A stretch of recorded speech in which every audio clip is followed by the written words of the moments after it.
రోగులకు 90% చికిత్స మండల కేంద్రాల్లోనే అందించేలా చర్యలు తీసుకోవాలని మంత్రి దామోదర రాజనరసింహ పేర్కొన్నారు. ఇవాళ మంచిర్యాలలో 360 కోట్ల రూపాయలతో ఏర్పాటు చేస్తున్న సూపర్ స్పెషాలిటీ ఆసుపత్రికి భూమి పూజ చేశారు.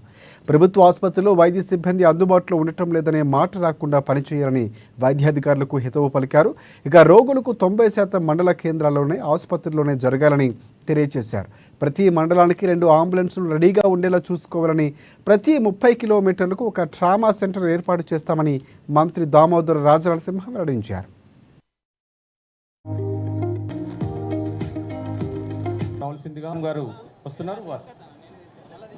ఆ కాన్సెప్ట్ సూపర్ స్పెషాలిటీ అనే కాన్సెప్ట్ అద్భుతమైన కాన్సెప్ట్. ఈ ప్రాంతానికి ఏమి కావాలంటే ముఖ్యంగా కుటుంబాలకు, పేద కుటుంబాలకు ప్రమాణాలతో కూడిన విద్య కావాలి, మంచి వైద్యం కావాలి.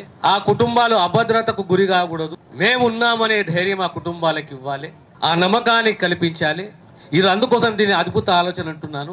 కాంగ్రెస్ ప్రభుత్వ ఆలోచన 90% వైద్యము ఆ ప్రాంతంలోనే జరగాలి, ప్రతి పేదవానికి, ప్రతి ఒక్క రోగికి అనేది ప్రభుత్వ ఆలోచన. 90% వైద్యం అక్కడనే అందించాలి, ఉచితంగా అందించాలి, ఎక్కడ లోటుపాట్లు ఉండొద్దు. ప్రధానంగా ఇంతకు ముందు అంత రికార్డు చదువుతుంటే నాకు అర్థమైంది, మనకి ఇంకా సబ్ సెంటర్లు కావాలి.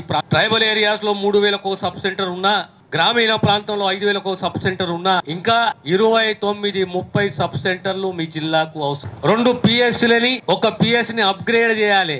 ఏ పిఎస్సీని? జిన్నారం పిఎస్సీని 6 పడకల నుంచి 30 పడకలకు అప్గ్రేడ్, 29 సబ్ సెంటర్లని మంజూరు చేయాలి. దానికి తోడు మీ మంచిర్యాల పట్టణంలో ఇంకా కనీసం ఒక 30-35 మంది ఆశా వర్కర్లు అవసరం. యాక్సిడెంట్ జరిగితే ఆ పేదవాని, ఆ కుటుంబాన్ని వారిని కాపాడుకోవాలి, ఆదుకోవాలంటే ఏం చేయాలి? అంబులెన్స్ల సంఖ్య పెంచాలి.